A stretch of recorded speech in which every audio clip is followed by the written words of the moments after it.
This has been one of the top 3 biggest time savers that I have ever added to my shop. You need this now. Belt sanders are classified by their belt size. This one is 3 inches by 21 inches, but you can also get them bigger, like a 4 by 24 or a 3 by 18. The belt rides on 2 rollers. Your rear roller is the drive. Your front roller can be adjusted with this knob to make the belt track correctly.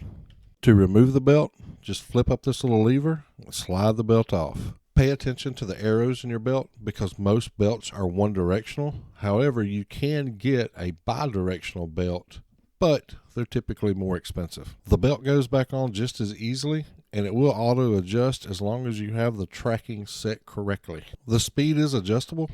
I use a higher speed for harder wood, slower speed for softer wood. There are a couple drawbacks to the sander, the main one being dust collection. This thing makes an unbelievable mess.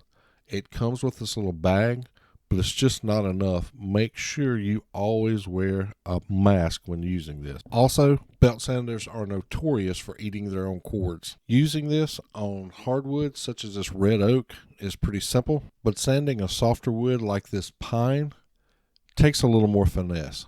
Always pay attention to your grain direction and always keep your sander moving. This isn't just for tabletops. You can use this almost any place that you put 2 pieces of solid wood together, like these legs. I made these half laps almost perfect in just a few seconds. And I can't tell you how many times I've had this thing clamped to my assembly table. There is a pretty steep learning curve to this, so my best advice is to glue up some scrap wood and practice.